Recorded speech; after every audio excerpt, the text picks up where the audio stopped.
Hello friends. Welcome to Anime Zone Sensei.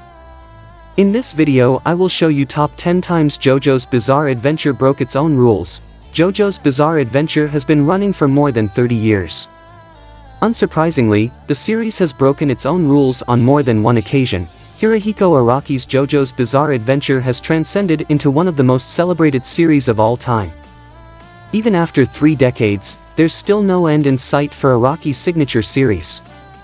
A major factor in the ongoing success of JoJo's is that Araki isn't afraid to mix up the formula through new casts of characters, settings, and even genres in some later chapters of the franchise. This versatility allows JoJo's to remain fresh and for Araki to let his creative impulses flow freely, but it's also led to occasional inconsistencies in the series' storytelling and the rules of its universe.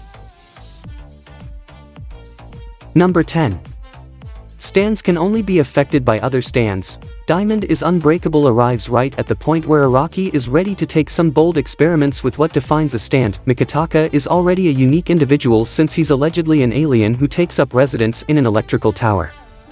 Mikitaka's stand, Superfly, is connected to this metallic prison, but its principles also go against standard stand rules. An early established rule is that stands can only be hurt by other stands. Superfly throws some wrenches into the mix with its ability to absorb and reflect back damage. Toyohiro takes advantage of this and hurts the electrical tower of his own accord. Number 9. Certain stands can evolve, have separate forms. Stands themselves have unique designs and abilities, but it would make sense if they were all governed by the same rules.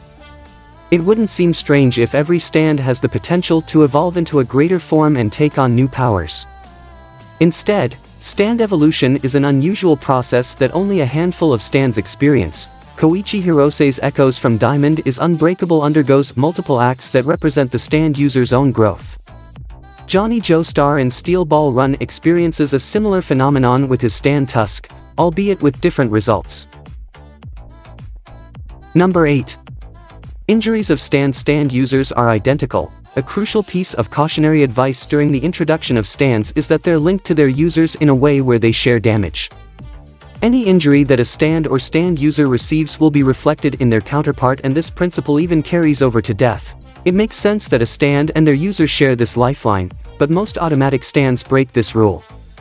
Plenty of users perish while their stand continues to wreak havoc.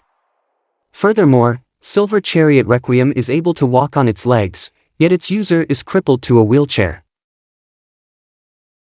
Number 7.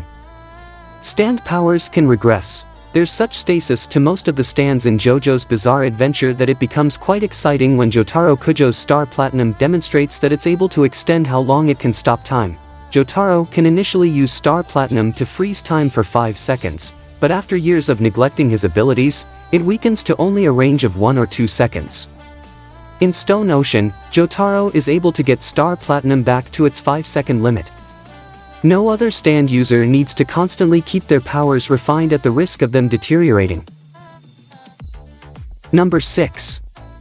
The physics behind the Rokakaka's equivalent exchange, JoJolion, the 8th major story saga in the series, is a radical change of pace that covers a lot of ground and largely hinges on the mysterious restorative powers of the Rokakaka fruit. This special fruit, which the Higashikata family has on their land, can heal debilitating wounds, but at the cost of a ghastly compromise. The Rokakaka's equivalent exchange concept will restore part of the user's body, but it will also rob them of something of equal value. The fundamentals behind this principle get looser throughout JoJolion. Occasionally it's a physical part of the body that's lost, while at other times it's one of their senses. Number 5. Stands are beholden to their users' commands. One of the primary principles that define stands in JoJo's Bizarre Adventure is that they're forced to follow their users' commands and can't just function as rogue agents. However, it's only a matter of time until some automatic stands enter the picture and turn into unexpected exercises that are more cumbersome than the standard battle.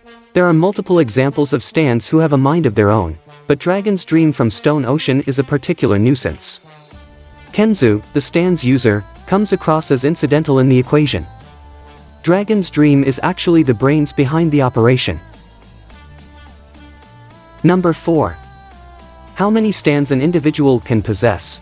While it's never officially stated that a stand user can only possess one stand, it's assumed to be a fact due to the connection shared between stand and user. That being said, JoJo's Bizarre Adventure eventually teases more intimidating threats who can wield multiple stands through new concepts, like the stand discs from Stone Ocean. There are additional inconsistencies that form out of Joseph Joestar's ability to control Hammond, but then later gain a stand, or the debilitating effects that Holy Joestar experiences when her body starts to acclimate to her stand. Number 3. Stands manifest around certain needs and personalities. There's a healthy amount of mystery that surrounds stands when they first show up in Stardust Crusaders. JoJo's Bizarre Adventure talks about stands as if they're inherent to certain individuals and an inevitable process, even if they're unaware of these powers. This premise is muddled through the incorporation of the stand arrow, which can trigger stands to activate in individuals or destroy them in the process. However, Diamond is Unbreakable and Golden Wind also indicate that certain emotional triggers and catalysts are necessary to awaken a stand, which isn't the case later on. Number 2.